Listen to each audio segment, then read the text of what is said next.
ಆಕಾಶವಾಣಿ ಪ್ರದೇಶ ಸಮಾಚಾರ ಓದುತ್ತಿರುವವರು ಶ್ರೀಧರ್ ಹೆಗಡೆ ಭದ್ರನ್. ಮುಖ್ಯಾಂಶಗಳು.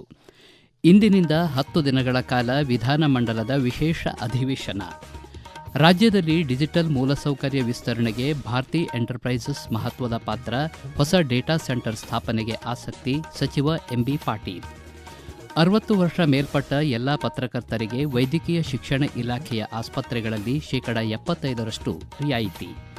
ಇದೇ 29ರಿಂದ ಫೆಬ್ರವರಿ 6ರವರೆಗೆ ಬೆಂಗಳೂರು ಅಂತಾರಾಷ್ಟ್ರೀಯ ಚಲನಚಿತ್ರೋತ್ಸವದ 17ನೇಯ ಆವೃತ್ತಿ. ವಾರ್ತೆಗಳ ವಿವರ. ಇಂದಿನಿಂದ 10 ದಿನಗಳ ಕಾಲ ವಿಧಾನಮಂಡಲದ ಜಂಟಿ ಅಧಿವೇಶನ ನಡೆಯಲಿದೆ. ಇದು ವರ್ಷದ ಮೊದಲ ಅಧಿವೇಶನವಾಗಿದ್ದು, ರಾಜ್ಯ ವಿಧಾನಮಂಡಲದ 158ನೇ ಅಧಿವೇಶನವಾಗಿದೆ ಎಂದು ವಿಧಾನ ಪರಿಷತ್ತಿನ ಸಭಾಪತಿಗಳಾದ ಬಸವರಾಜ ಹೊರಟ್ಟಿ ತಿಳಿಸಿದ್ದಾರೆ. ಪತ್ರಿಕಾಗೋಷ್ಠಿಯಲ್ಲಿ ಅಧಿವೇಶನದ ಕುರಿತು ಮಾಹಿತಿ ನೀಡಿದ ಅವರು, ಕೇಂದ್ರ ಸರ್ಕಾರ ಮಹಾತ್ಮ ಗಾಂಧಿ ರಾಷ್ಟೀಯ ಗ್ರಾಮೀಣ ಉದ್ಯೋಗ ಖಾತ್ರಿ ಯೋಜನೆಯ ಹೆಸರನ್ನು ವಿಬಿಜಿ ರಾಮ್ಜಿ ಎಂದು ಬದಲಿಸಿರುವ ಬಗ್ಗೆ ಚರ್ಚಿಸಲು ಸಚಿವ ಸಂಪುಟದಲ್ಲಿ ನಿರ್ಣಯವಾಗಿ ಬಂದರೆ ಅದನ್ನು ಸೇರಿದಂತೆ ಇತರೆ ವಿಷಯಗಳ ಕುರಿತು ಚರ್ಚಿಸಲಾಗುವುದು ಎಂದರು. ಅಧಿವೇಶನದಲ್ಲಿ ಸಂಪುಟ ಸಭೆಯಲ್ಲಿ ನಿರ್ಧಾರವಾದ ವಿಷಯಗಳ ಜೊತೆಗೆ ರಾಜ್ಯದ ಜನತೆಯ ಸಮಸ್ಯೆಗಳನ್ನು ಪರಿಹರಿಸುವ ನಿಟ್ಟಿನಲ್ಲಿ ಚರ್ಚೆಯನ್ನು ನಡೆಸಲು ಹೆಚ್ಚಿನ ಮಹತ್ವ ನೀಡಲಾಗುವುದು. ಯಾವುದೇ ಕಾರಣಕ್ಕೂ ಕಾರ್ಯಸೂಚಿಯನ್ನು ಮುಗಿಸುವ ತನಕ ಅಧಿವೇಶನವನ್ನು ಮುಂದೂಡುವುದಿಲ್ಲ.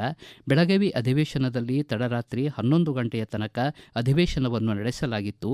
ಹಾಗೆಯೇ ಈ ಬಾರಿಯ ಅಧಿವೇಶನದಲ್ಲಿ ಖಾಸಗಿ ನಿರ್ಣಯಗಳಿಗೂ ಅವಕಾಶವನ್ನು ಕಲ್ಪಿಸಲಾಗುವುದು ಎಂದರು. ರಾಜ್ಯದಲ್ಲಿ ಡಿಜಿಟಲ್ ಮೂಲಸೌಕರ್ಯ ವಿಸ್ತರಣೆಗೆ ಭಾರತಿ ಎಂಟರ್ಪ್ರೈಸಸ್ ಮಹತ್ವದ ಪಾತ್ರ ವಹಿಸುತ್ತಿದ್ದು, ರಾಜ್ಯದಲ್ಲಿ ಹೊಸ ಡೇಟಾ ಸೆಂಟರ್ ಸ್ಥಾಪನೆಗೆ ಸಂಸ್ಥೆ ಗಾಢ ಆಸಕ್ತಿ ವ್ಯಕ್ತಪಡಿಸಿದೆ ಎಂದು ಕೈಗಾರಿಕೆ ಮತ್ತು ಮೂಲಸೌಕರ್ಯ ಅಭಿವೃದ್ಧಿ ಖಾತೆ ಸಚಿವ ಎಂಬಿ ಪಾಟೀಲ್ ತಿಳಿಸಿದ್ದಾರೆ. ದಾವೋಸ್ನಲ್ಲಿ ನಡೆಯುತ್ತಿರುವ ವಿಶ್ವ ಆರ್ಥಿಕ ವೇದಿಕೆ ಸಭೆಯ ಅಂಗವಾಗಿ ಉಪಮುಖ್ಯಮಂತ್ರಿ ಡಿಕೆ ಶಿವಕುಮಾರ್ ಅವರ ನೇತೃತ್ವದಲ್ಲಿ ಭಾರತಿ ಎಂಟರ್ಪ್ರೈಸಸ್ನ ಉಪಾಧ್ಯಕ್ಷರಾದ ರಾಜನ್ ಭಾರತಿ ಮಿತ್ತಲ್ ಅವರೊಂದಿಗೆ ಉನ್ನತ ಮಟ್ಟದ ಸಮಾಲೋಚನೆ ನಡೆಸಿ ಕರ್ನಾಟಕದ ಡಿಜಿಟಲ್ ಪರಿಸರವನ್ನು ಮತ್ತಷ್ಟು ಬಲಪಡಿಸುವಲ್ಲಿ ಹೂಡಿಕೆ ಅವಕಾಶಗಳು ಮತ್ತು ಭವಿಷ್ಯದ ಯೋಜನೆಗಳ ಕುರಿತು ವಿವರವಾಗಿ ಚರ್ಚಿಸಲಾಯಿತು. ಭಾರತಿ ಗ್ರೂಪ್ ಈವರೆಗೆ ಕರ್ನಾಟಕದಲ್ಲಿ ಸುಮಾರು 13,000 ಕೋಟಿ ರೂಪಾಯಿ ಹೂಡಿಕೆ ಮಾಡಿದ್ದು, ರಾಜ್ಯದ ತಂತ್ರಜ್ಞಾನ ಮತ್ತು ದೂರಸಂಪರ್ಕ ಕ್ಷೇತ್ರದ ಪ್ರಮುಖ ಆಧಾರ ಸ್ತಂಭವಾಗಿ ಹೊರಹೊಮ್ಮಿದೆ. ಪ್ರಸ್ತಾವಿತ ಡೇಟಾ ಸೆಂಟರ್ಗೆ ಅಗತ್ಯವಿರುವ ಭೂಮಿ, ನಿರಂತರ ನೀರು ಪೂರೈಕೆ, ವಿದ್ಯುತ್ ಮತ್ತು ಇತರೆ ಮೂಲಸೌಕರ್ಯ ಅಗತ್ಯಗಳನ್ನು ಸರ್ಕಾರದ ಮಟ್ಟದಲ್ಲಿ ಪರಿಶೀಲಿಸಲಾಗಿದ್ದು, ಯೋಜನೆ ಯಶಸ್ವಿಯಾಗಿ ಜಾರಿಯಾಗಲು ಸಂಪೂರ್ಣ ಸಹಕಾರ ನೀಡುವುದಾಗಿ ಕರ್ನಾಟಕ ಸರ್ಕಾರ ಭರವಸೆ ನೀಡಿದೆ ಎಂದರು. ಮಹೀಂದ್ರ ಮತ್ತು ಮಹೀಂದ್ರ ಕಂಪನಿಯು ನೂತನ ಗ್ರೀನ್ಫೀಲ್ಡ್ ಮ್ಯಾನುಫ್ಯಾಕ್ಚರಿಂಗ್ ಉತ್ಪಾದನಾ ಘಟಕ ಸ್ಥಾಪನೆಗೆ ಉದ್ದೇಶಿಸಿದ್ದು, ಈ ಘಟಕವನ್ನು ಉತ್ತರ ಕರ್ನಾಟಕ ಭಾಗದಲ್ಲಿ ಸ್ಥಾಪನೆ ಮಾಡುವಂತೆ ಕಂಪನಿಯ ಆಡಳಿತ ಮಂಡಳಿಯೊಂದಿಗೆ ಮಾತುಕತೆ ನಡೆಸಿ ಮನವೊಲಿಸಬೇಕೆಂದು ವಿಧಾನಸಭೆ ಪ್ರತಿಪಕ್ಷ ಉಪನಾಯಕ ಅರವಿಂದ ಬೆಲ್ಲದ್ ರಾಜ್ಯ ಸರ್ಕಾರವನ್ನು ಆಗ್ರಹಿಸಿದ್ದಾರೆ. ಈ ಹಿಂದೆ ಉತ್ತರ ಕರ್ನಾಟಕದಲ್ಲಿ ಸ್ಥಾಪನೆಯಾಗಬೇಕಿದ್ದ ಬೃಹತ್ ಕಂಪನಿಗಳು ನಮ್ಮಿಂದ ದೂರವಾಗಿವೆ. ಇದೀಗ ಮತ್ತೆ ಉತ್ತರ ಕರ್ನಾಟಕ, ಅದರಲ್ಲೂ ಧಾರವಾಡದಲ್ಲಿ ಹೆಸರಾಂತ ಕಂಪನಿ ಸ್ಥಾಪಿಸುವ ಸುವರ್ಣಾವಕಾಶ ಲಭಿಸಿದೆ. ಇದಕ್ಕೆ ರಾಜ್ಯ ಸರ್ಕಾರ ಆಸಕ್ತಿ ವಹಿಸುವುದು ಅಗತ್ಯ ಎಂದು ಸಾಮಾಜಿಕ ಮಾಧ್ಯಮ ಎಕ್ಸ್ ಮೂಲಕ ಆಗ್ರಹಿಸಿದ್ದಾರೆ. ದೇಶದ ಒಟ್ಟಾರೆ ಪ್ರಗತಿಗೆ ಪೂರಕವಾದ ಕೇಂದ್ರ ಮುಂಗಡ ಪತ್ರ ಈ ಬಾರಿ ಮಂಡನೆಯಾಗಲಿದೆ ಎಂದು ಕೇಂದ್ರ ಬೃಹತ್ ಕೈಗಾರಿಕೆ ಮತ್ತು ಉಕ್ಕು ಖಾತೆ ಸಚಿವ ಎಚ್ ಡಿ ಕುಮಾರಸ್ವಾಮಿ ಹಾಸನದಲ್ಲಿ ಹೇಳಿದ್ದಾರೆ. ರಾಜ್ಯಕ್ಕೆ ಯಾವೆಲ್ಲ ಯೋಜನೆಗಳ ಕುರಿತು ರಾಜ್ಯ ಸರ್ಕಾರ ಬೇಡಿಕೆ ಸಲ್ಲಿಸಿದೆ ಎನ್ನುವ ಕುರಿತು ತಮಗೆ ಮಾಹಿತಿ ಇಲ್ಲ. ರಾಜ್ಯದ ಸಚಿವರು, ಮುಖ್ಯಮಂತ್ರಿ ಸೇರಿದಂತೆ ಯಾವೊಬ್ಬರೂ ತಮ್ಮ ಬಳಿ ರಾಜ್ಯದ ವಿಷಯಗಳ ಬಗ್ಗೆ ಚರ್ಚಿಸಿಲ್ಲ ಎಂದರು. ಬೃಹತ್ ಕೈಗಾರಿಕಾ ಸಚಿವರಾಗಿ ವಿಶ್ವೇಶ್ವರಯ್ಯ ಕಾರ್ಖಾನೆ ಮತ್ತು ಎಚ್ಎಂಟಿ ಕಾರ್ಖಾನೆಗಳನ್ನು ಪುನಶ್ಚೇತನಗೊಳಿಸುವ ನಿಟ್ಟಿನಲ್ಲಿ ಯಾವೆಲ್ಲ ಕ್ರಮಗಳನ್ನು ಕೈಗೊಳ್ಳಬೇಕು ಎನ್ನುವ ಕುರಿತು ಗಮನ ಹರಿಸಲಾಗಿದೆ ಎಂದು ಅವರು ತಿಳಿಸಿದರು. ಜೆಡಿಎಸ್ ಪಕ್ಷಕ್ಕೆ 25 ವರ್ಷ ತುಂಬಿರುವ ಹಿನ್ನೆಲೆ ಬೆಳ್ಳಿ ಹಬ್ಬ ಆಚರಿಸಲು ನಿರ್ಧರಿಸಲಾಗಿದೆ. ಈ ಸಂಬಂಧ ಪಕ್ಷದ ರಾಷ್ಟ್ರೀಯ ಅಧ್ಯಕ್ಷರ ಮಾರ್ಗದರ್ಶನದಲ್ಲಿ ಬೃಹತ್ ಸಭೆ ನಡೆಸಲಾಗುವುದು. ಮುಂದಿನ ದಿನಗಳಲ್ಲಿ ಎಲ್ಲ ಜಿಲ್ಲೆಗಳಲ್ಲಿ ಕಾರ್ಯಕ್ರಮ ನಡೆಸಲಿದ್ದೇವೆ ಎಂದರು. ತೊಗರಿ ಕಣಜ ಎಂದೇ ಹೆಸರಾಗಿರುವ ಕಲಬುರಗಿ ಜಿಲ್ಲೆಯಲ್ಲಿ ಬೆಳೆಯುವ ತೊಗರಿಯು ವಿಶಿಷ್ಟ ರುಚಿ, ವಿಭಿನ್ನ ಪರಿಮಳ ಮತ್ತು ದೀರ್ಘಕಾಲ ಬಾಳಿಕೆ ಬರುವ ಉತ್ತಮ ಗುಣಮಟ್ಟದ ಕಾರಣದಿಂದ ಜಿಐ ಟ್ಯಾಗ್ ಪಡೆದು ಜಾಗತಿಕವಾಗಿ ತನ್ನದೇ ಆದ ಸ್ಥಾನವನ್ನು ಮತ್ತು ಹೆಗ್ಗುರುತನ್ನು ಪಡೆದಿದೆ ಎಂದು ಕಲಬುರಗಿ ಜಿಲ್ಲಾ ಉಸ್ತುವಾರಿ ಸಚಿವ ಪ್ರಿಯಾಂಕ್ ಖರ್ಗೆ ತಿಳಿಸಿದ್ದಾರೆ. ಕಲಬುರಗಿ ಜಿಲ್ಲಾಡಳಿತ ರಾಯಚೂರು ಕೃಷಿ ವಿಶ್ವವಿದ್ಯಾಲಯದ ವಿಜ್ಞಾನಿಗಳು ಮತ್ತು ಸಂಶೋಧಕರೊಂದಿಗೆ ಚರ್ಚಿಸಿ ಗುಣಮಟ್ಟದ ಸಂಸ್ಕರಣೆಗಾಗಿ ವೈಜ್ಞಾನಿಕ ರೀತಿಯ ಯಂತ್ರವನ್ನು ವಿನ್ಯಾಸಗೊಳಿಸಿದ್ದು, ಕಲ್ಯಾಣ ಕರ್ನಾಟಕ ಪ್ರದೇಶ ಅಭಿವೃದ್ಧಿ ಮಂಡಳಿಯ 5,50,00,000 ರೂಪಾಯಿ ಮ್ಯಾಕ್ರೋ ಅನುದಾನದಲ್ಲಿ ಮೊದಲ ಹಂತವಾಗಿ 11 ಯಂತ್ರಗಳನ್ನು ತಯಾರಿಸಿ ಲೋಕಾರ್ಪಣೆಗೊಳಿಸಲಾಗಿದೆ.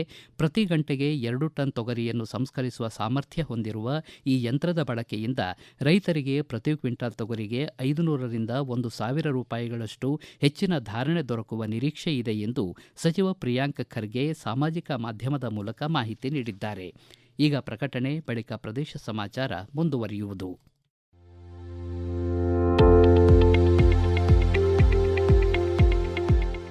ನಮ್ಮ ಎಲ್ಲ ರಾಷ್ಟ್ರೀಯ ವಾರ್ತೆಗಳು ಹಾಗೂ ಪ್ರದೇಶ ಸಮಾಚಾರ ಈಗ ಆಕಾಶವಾಣಿ ನ್ಯೂಸ್ ಕನ್ನಡ ಯೂಟ್ಯೂಬ್ ಚಾನೆಲ್ನಲ್ಲಿ ಲಭ್ಯ. ನಮ್ಮ ಎಕ್ಸ್ ಖಾತೆ ಮತ್ತು ಇನ್ಸ್ಟಾಗ್ರಾಂ ಖಾತೆ ಆಕಾಶವಾಣಿ ನ್ಯೂಸ್ ಕನ್ನಡ. ಹೆಚ್ಚಿನ ಮಾಹಿತಿಗಾಗಿ ನಮ್ಮ ಫೇಸ್ಬುಕ್ ಖಾತೆ ಆಕಾಶವಾಣಿ ವಾರ್ತೆ ಕನ್ನಡವನ್ನು ಅನುಸರಿಸಿ. ಮಾಹಿತಿಗಳ ಹೂರಣ, ವಾರದ ಕಾರ್ಯಕ್ರಮ, ಪ್ರಚಲಿತ ವಿದ್ಯಮಾನ ಪ್ರತಿ ಬುಧವಾರ ರಾತ್ರಿ 9:15 ಪ್ರದೇಶ ಸಮಾಚಾರ ಕೇಳುತ್ತಿದ್ದೀರಿ. 60 ವರ್ಷ ಮೇಲ್ಪಟ್ಟ ಎಲ್ಲ ಪತ್ರಕರ್ತರಿಗೆ ವೈದ್ಯಕೀಯ ಶಿಕ್ಷಣ ಇಲಾಖೆಯ ಅಡಿಯಲ್ಲಿ ಬರುವ ಎಲ್ಲ ಆಸ್ಪತ್ರೆಗಳಲ್ಲಿ ವೈದ್ಯಕೀಯ ಚಿಕಿತ್ಸೆಯಲ್ಲಿ 75% ರಿಯಾಯಿತಿ ನೀಡಲಾಗುವುದು.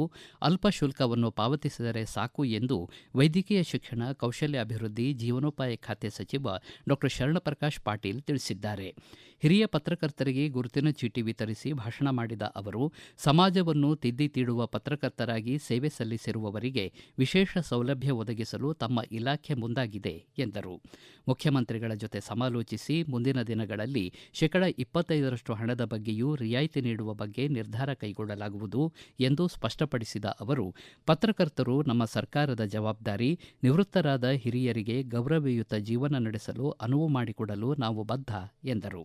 ಸಮಾಜಕ್ಕೆ ಕೊಡುಗೆ ನೀಡಿ ವೃತ್ತಿಯಿಂದ ನಿವೃತ್ತರಾಗಿರುವ ಹಿರಿಯ ಪತ್ರಕರ್ತರಿಗೆ ಪಿಂಚಣಿ ಸೌಲಭ್ಯ ಒದಗಿಸಲಾಗುತ್ತಿದ್ದು, ಇದರ ನಿಯಮಗಳು, ಪ್ರಕ್ರಿಯೆಗಳನ್ನು ಸರಳೀಕರಣಗೊಳಿಸಲು ಕ್ರಮ ಕೈಗೊಳ್ಳಲಾಗುವುದು ಎಂದು ಡಾ ಶರಣಪ್ರಕಾಶ್ ಪಾಟೀಲ್ ತಿಳಿಸಿದರು.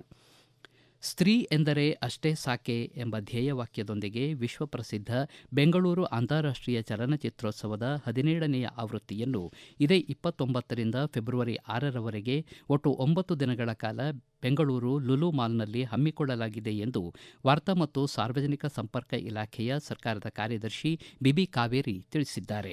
ಈ ಕುರಿತು ಪತ್ರಿಕಾಗೋಷ್ಠಿಯಲ್ಲಿ ಮಾತನಾಡಿದ ಅವರು, ಬೆಂಗಳೂರು ಸಿನಿಮಾ ಪ್ರೇಮಿಗಳು ನಿರೀಕ್ಷಿಸುತ್ತಿದ್ದ 17ನೇಯ ಬೆಂಗಳೂರು ಅಂತಾರಾಷ್ಟ್ರೀಯ ಚಲನಚಿತ್ರೋತ್ಸವಕ್ಕೆ ಕ್ಷಣಗಣನೆ ಆರಂಭವಾಗಿದ್ದು, 29ರಂದು ಸಂಜೆ ವಿಧಾನಸೌಧದ ಮುಂಭಾಗ ಚಿತ್ರೋತ್ಸವಕ್ಕೆ ಚಾಲನೆ ದೊರೆಯಲಿದೆ. ಮುಖ್ಯಮಂತ್ರಿ ಸಿದ್ದರಾಮಯ್ಯ ಅವರು ಅಂತಾರಾಷ್ಟ್ರೀಯ ಚಲನಚಿತ್ರೋತ್ಸವವನ್ನು ಉದ್ಘಾಟಿಸಲಿದ್ದಾರೆ. ಉಪಮುಖ್ಯಮಂತ್ರಿ ಡಿಕೆ ಶಿವಕುಮಾರ್ ಅವರು ಉಪಸ್ಥಿತರಿರುತ್ತಾರೆ. ಚಿತ್ರೋತ್ಸವದ ರಾಯಭಾರಿ ಪ್ರಕಾಶ್ ರಾಜ್ ಮತ್ತು ಜನಪ್ರಿಯ ನಟಿ ಕುಮಾರಿ ರುಕ್ಮಿಣಿ ವಸಂತ್ ಹಾಗೂ ಕನ್ನಡ ಚಿತ್ರರಂಗದ ಗಣ್ಯರು, ದೇಶ ವಿದೇಶದ ಅತಿಥಿಗಳು ಭಾಗವಹಿಸಲಿದ್ದಾರೆ ಎಂದರು.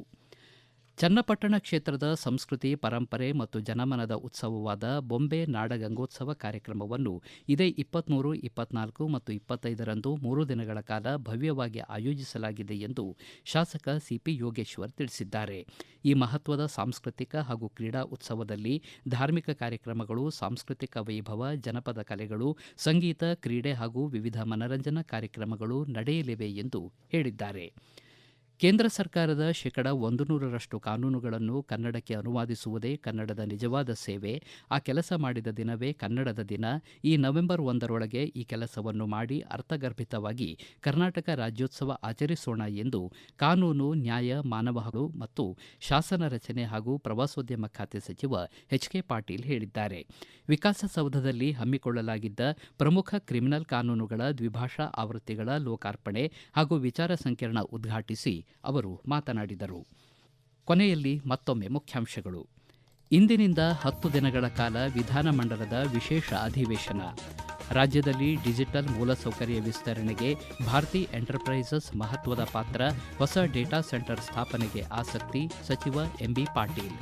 60 ವರ್ಷ ಮೇಲ್ಪಟ್ಟ ಎಲ್ಲ ಪತ್ರಕರ್ತರಿಗೆ ವೈದ್ಯಕೀಯ ಶಿಕ್ಷಣ ಇಲಾಖೆಯ ಆಸ್ಪತ್ರೆಗಳಲ್ಲಿ 75% ರಿಯಾಯಿತಿ. ಇದೇ 29ರಿಂದ ಫೆಬ್ರವರಿ 6ರವರೆಗೆ ಬೆಂಗಳೂರು ಅಂತಾರಾಷ್ಟ್ರೀಯ ಚಲನಚಿತ್ರೋತ್ಸವದ 17ನೆಯ ಆವೃತ್ತಿ. ಇಲ್ಲಿಗೆ ಪ್ರದೇಶ ಸಮಾಚಾರ ಮುಕ್ತಾಯವಾಯಿತು. ನಮ್ಮ ಮುಂದಿನ ರಾಷ್ಟ್ರೀಯ ವಾರ್ತಾ ಪ್ರಸಾರ 7:35 ನಿಮಿಷಕ್ಕೆ.